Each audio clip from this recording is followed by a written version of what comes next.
Eusko Legebiltzarrerako hauteskundeak eta baso autoktonoa Hilzorian. Uztailaren 12an, Eusko Legebiltzarrerako hauteskundeetan botoa emateko aukera izango duzu. Egiten duzula, botoa eman zein ez eman, Bizkaiko baso autoktonoak Galzorian jarraituko du.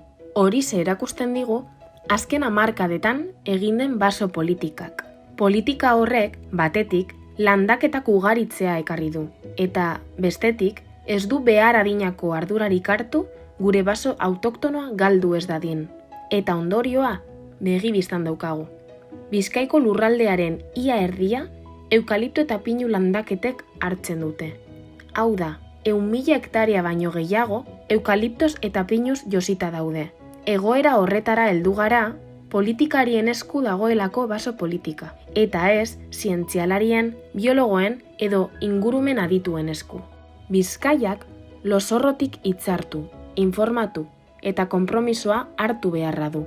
Lurralde honek bere jatorrizko baso autoktono bizia berreskuratuko badu.